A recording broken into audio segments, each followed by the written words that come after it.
Condenan a funcionarios por apretar jueces. Está aquí con nosotros Hugo Alconadamón. Bienvenido, Hugo. Buenas noches. Buenas noches. Me gusta saludarle. Bueno, un placer. A ver, bueno, un placer no es un placer lo que vamos a hablar exactamente, ¿no? Allí estábamos viendo la cara de uno de los Rodríguez Sá. Esto sucede en San Luis. Sí, es uno de estos episodios que muestran que la realidad en Argentina supera la ficción. Porque si esto lo ves en una serie de HBO o de Netflix, vas a decir, pará. Sí, estás exagerando. Sí, vamos a resumirlo. En definitiva, hoy el máximo tribunal penal del país condenó a 6 años de prisión a 2 funcionarios del gobierno de la provincia de San Luis por coacción agravada. Traducido al español, sí. Obligaban a jueces a firmar su carta de renuncia con la fecha en blanco. Entonces era básicamente, firma. ¿Firmo acá? Cuando entonces después yo te llamaba y te pedía un favor, y si vos no me hacías el favor, lo único que tenía que hacer es, ¿qué fecha soy? 4 de julio. ¿4 de julio de qué año? 2019, listo. Públiquese en el boletín oficial. Vos ingresabas a la justicia con una carta de renuncia anticipada. ¿Y querés la frutillita? Sí. Los 2 funcionarios que fueron condenados a 6 años de prisión eran el ministro y el viceministro, escuche esto, de legalidad de la provincia de San Luis y relaciones institucionales, es decir, las relaciones entre el Poder Ejecutivo y el Poder Legislativo, Poder Judicial. Claro. Increíble. La verdad que es de esas situaciones que, te insisto, superan ampliamente la ficción. A ver, ¿y cómo se conoce esto, Hugo? Lo que terminó ocurriendo aquí es que vamos a ir, y esto nos va a permitir ir de lo anecdótico, si querés, o el caso puntual, a lo sistémico en un proceso inductivo. Esto nace con una denuncia allá por el año 2004-2005. Es decir, que además este ya es una señal. Vamos, ¿cuántos años, Elio? Sí, 14 años. Bien. De mínima. Sí. Hace 14 años hubo una de las que había sido en ese momento extorsionada, coaccionada, sería el término exacto, que en un momento dijo, no, basta. Y lo que planteó es que hizo esa denuncia. Lo que puntualmente la doctora se llama Marina Siliotto. Sí. Y lo que denunció es que estos 2 funcionarios le habían pedido, escucha esto porque es también maravilloso, ni siquiera es que le pidieron que firmara una sentencia o que no firmara una sentencia y pisara un expediente, sino que, lo leo, iniciaron una campaña de desprestigio y promoción de jury contra sus colegas del tribunal. Ella estaba en la Cámara de Apelaciones en lo penal, bajo la amenaza de hacerla efectiva, de que o haces esa campaña de prestigio y le pedís el jury a tus propios colegas, o nosotros te tumbamos a vos. Claro, o hacemos efectiva tu renuncia. Correcto. Es decir, que directamente esta forma de coacción que tenían, esta carta de renuncia anticipada, hacía que los jueces sean títeres directamente. Y la pregunta es, Elio, ¿era la única? Es decir, en la provincia de San Luis, a la única persona, a la única candidata a jueza que le hicieron firmar los papeles fue a ella. El primer indicio era que no, porque los primeros rastros era que abarcaban a por lo menos 11, los otros 10 porque no lo denunciaron. Claro. Ninguno de los otros 10 lo denunció. Supongamos que sí. Y esos 11 entonces fueron los únicos. Claro, ¿cómo saber hasta cuánto se llegó? Entonces esa es la pregunta, que es, en realidad aquí es que nos quedamos con aquella que alertó, tocó campana, y es algo mucho más profundo. Y en definitiva estamos hablando de un problema de institucionalidades que me permito remarcar un punto, que es para Amnistía Internacional había marcado que este era un caso paradigmático de la corrupción en la Argentina. ¿Por qué? Porque esto no es una cuestión de firmarme acá y nada más. Es justamente sobre esta idea de, si querés, ahí en un caprichoso constitucionalista que hace más de 200 años se le ocurrió la división de poderes para que un poder controlara al otro. Claro. Bueno, aquí lo que veíamos era que en realidad no ocurrió. Claramente no sucedía. ¿Por qué? ¿Cómo es? Muy sintéticamente. Vos tenés que, de algún modo hay que seleccionar a los candidatos a jueces, o por el Consejo de la Magistratura u otras opciones, Elegí la que quieras.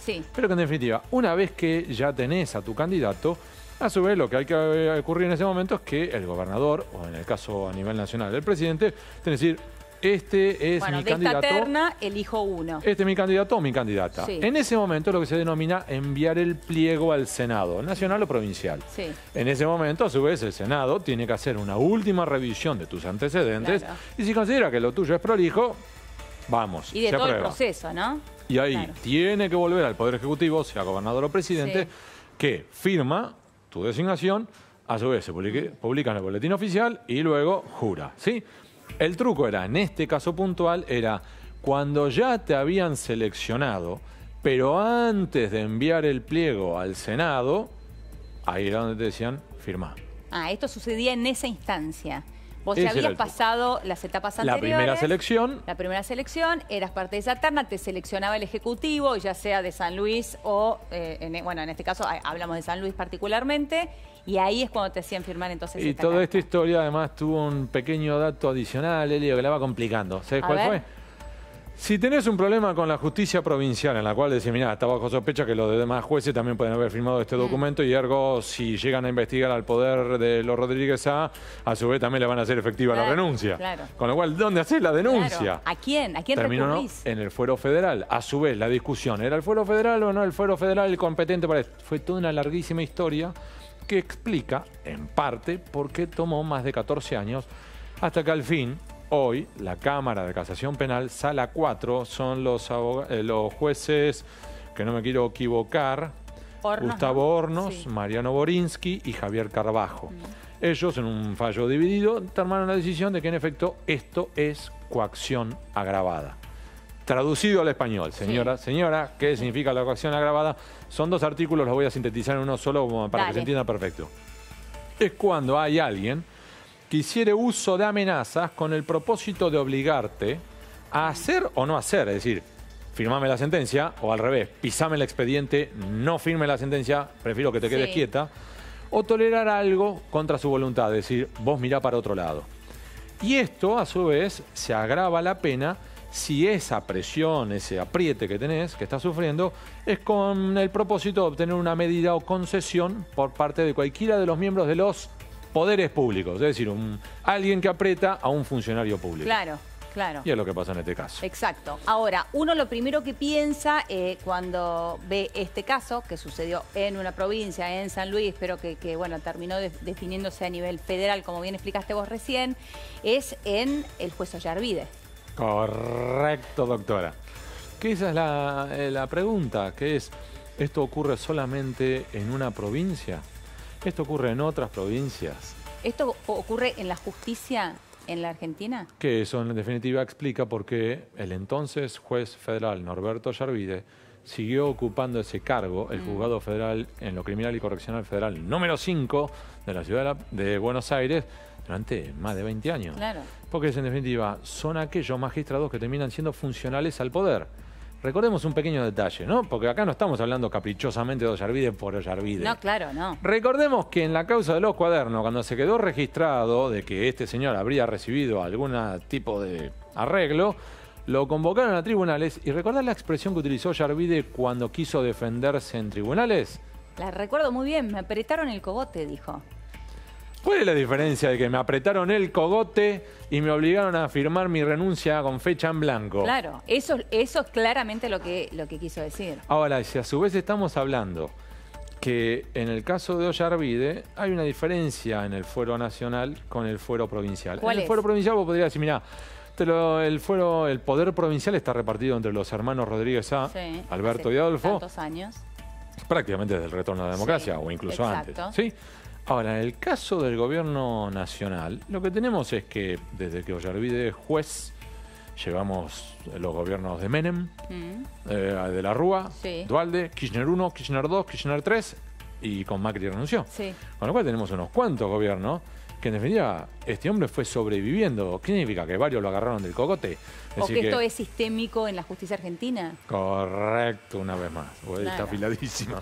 No, pero que es lamentable, porque uno lo que piensa es no, lo que reafirma esto es por qué la sociedad descree tanto de la justicia y por qué tiene una imagen tan mala la Y justicia. entonces, para cerrar, si le parece, demos un paso adicional. Dale. Las instituciones. Que aquí es la importancia de tener instituciones sólidas. ahora vas a estar hablando del Mirá, INDEC. justamente, estaba pensando en eso, ¿no? Bueno. Mirá, justamente Entonces, está Jorge Todesca aquí esperándonos y Hugo habla de instituciones sólidas. Lo importante es recuperar las instituciones. Estamos dando un pozo más para sacar energía para los próximos 5 años. Generando miles de puestos de trabajo para obreros, ingenieros, constructores y transportistas. Vaca muerta, el futuro energético del país. Juntos estamos cambiando en serio. Sigamos haciendo lo que hay que hacer. Sigue La Nación Más PM.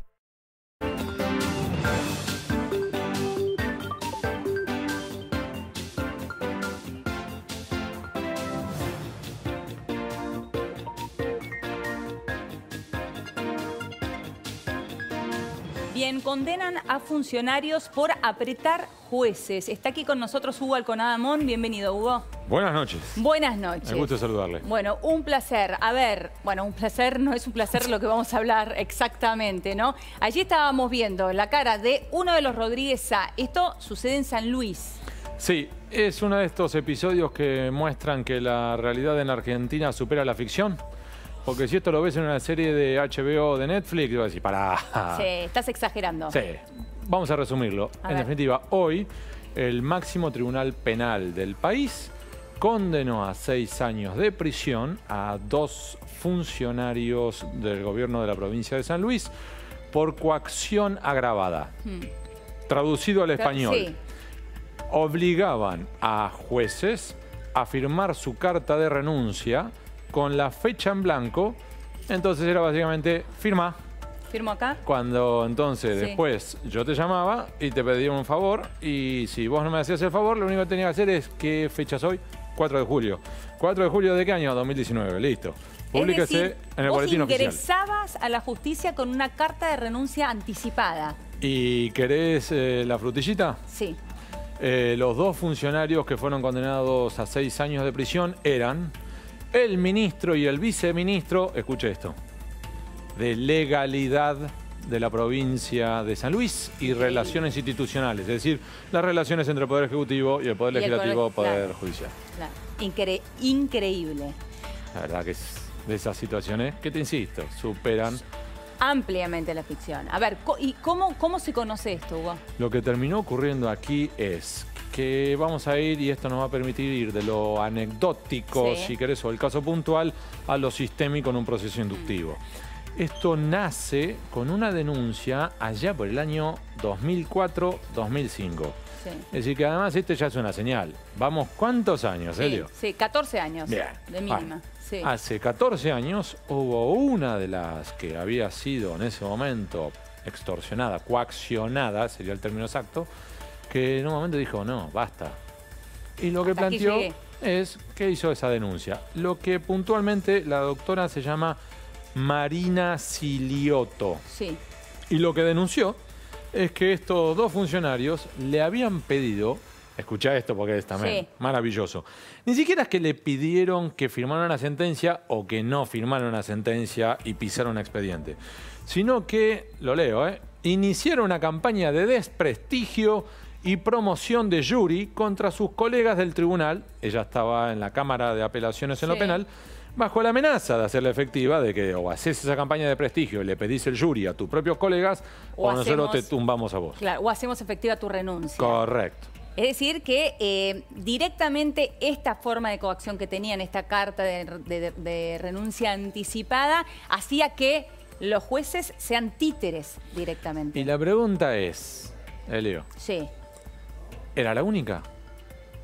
Es decir, en la provincia de San Luis, a la única persona, a la única candidata a Sí. jueza que le hicieron firmar los papeles fue a ella. El primer indicio era que no. Sí. Porque los primeros rastros era que abarcaban a por lo menos 11. Los otros 10 porque no lo denunciaron. Claro. Ninguno de los otros Y 10 lo denunció. supongamos que sí. Sí. Y esos 11 entonces fueron los únicos. Claro, ¿cómo saber hasta cuánto se llegó? Entonces esa es la pregunta, que es, en realidad aquí es que nos quedamos con aquella que alertó, tocó campana, y es algo mucho más profundo. Y en definitiva estamos hablando de un problema de institucionalidades que me permito remarcar Sí. un punto, que es para Amnistía Internacional había marcado que este era un caso paradigmático de la corrupción en la Argentina.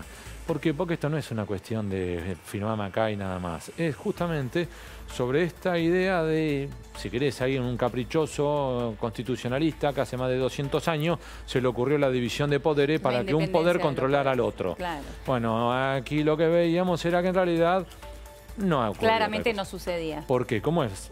Muy sintéticamente. Sí. Vos tenés que, de algún modo hay que seleccionar a los candidatos a jueces, o por el Consejo de la Magistratura u otras opciones, ¿sí?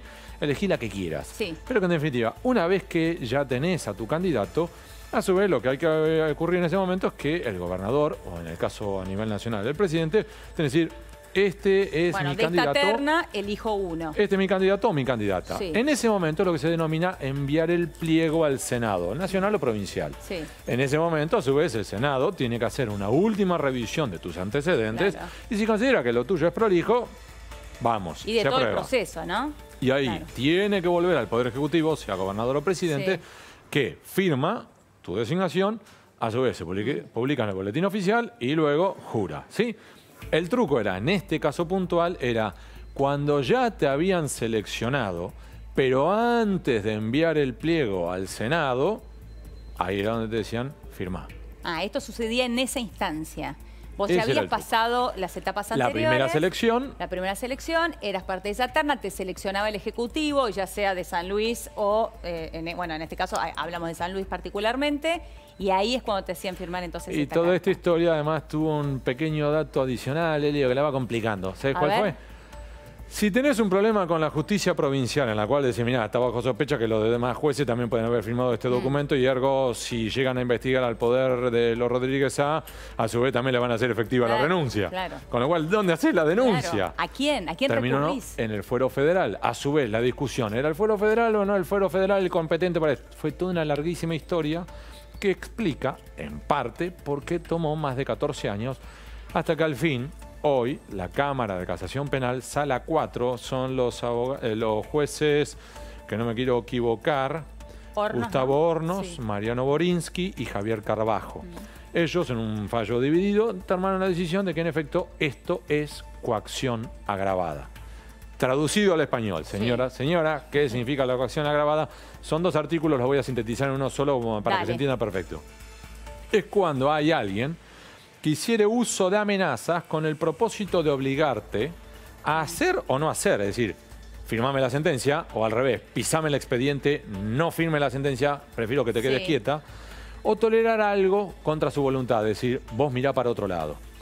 Y esto, a su vez, se agrava la pena si esa presión, ese apriete que tenés, que estás sufriendo, es con el propósito de obtener una medida o concesión por parte de cualquiera de los miembros de los poderes públicos, es decir, alguien que aprieta a un funcionario público. Claro, claro. Y es lo que pasa en este caso. Exacto. Ahora, uno lo primero que piensa cuando ve este caso, que sucedió en una provincia, en San Luis, pero que bueno, terminó definiéndose a nivel federal, como bien explicaste vos recién, es en el juez Ollarvide. Correcto, doctora. Que esa es la pregunta, que es, ¿esto ocurre solamente en una provincia?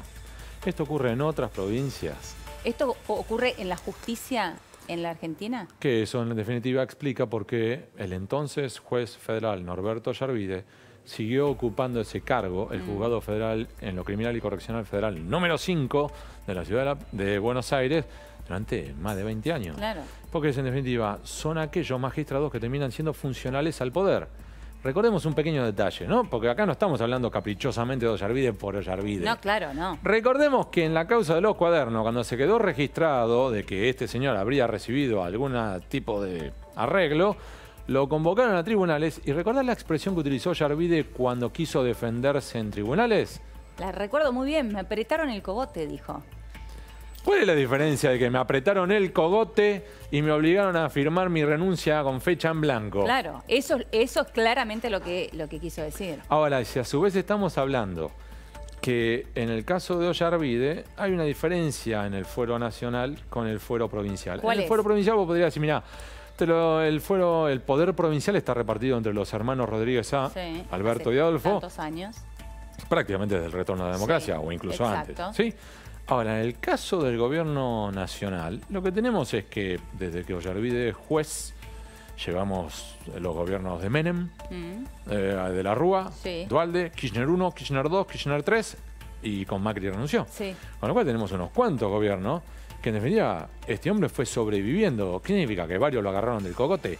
¿O que esto es sistémico en la justicia argentina? Correcto, una vez más. Está Claro. afiladísima. No, pero que es lamentable, porque uno lo que piensa es no, lo que reafirma esto es por qué la sociedad descree tanto de la justicia y por qué tiene una imagen tan mala la Y justicia. entonces, para cerrar, si le parece, demos un paso adicional. Dale. Las instituciones. Que aquí es la importancia de tener instituciones sólidas. Ahora vas a estar hablando Mirá, del INDEC. justamente, estaba pensando en eso, ¿no?